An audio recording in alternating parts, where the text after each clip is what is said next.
السلام عليكم. في هذا الفيديو سوف أقوم بشرح حل لمشكلة سماعات أورايمو فريبود 3.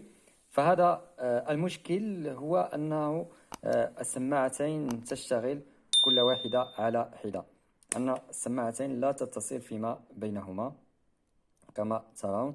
فإذا رأيتم أن هاتين السماعتين يعني كل واحدة تشتغل على حدة، لا يمكنهم الاتصال فيما بينهم. فعندما تريد ربطهما مع الهاتف يعني تتصل واحدة فقط.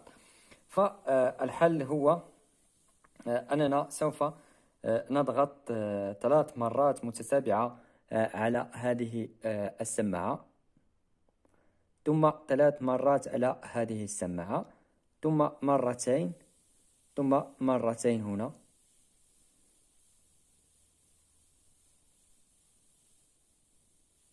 الآن سوف نقوم بإرجاع السماعتين في العلبة. سوف ننتظر قليلا 10 ثواني، ثم سوف نخرج السماعتين.